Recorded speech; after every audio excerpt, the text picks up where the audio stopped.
আপনার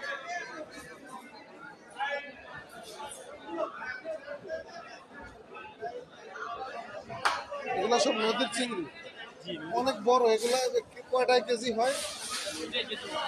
2টাই কেজি হবে না? তার মানে এক একটা 500 গ্রাম করে। এগুলোর দাম কত করে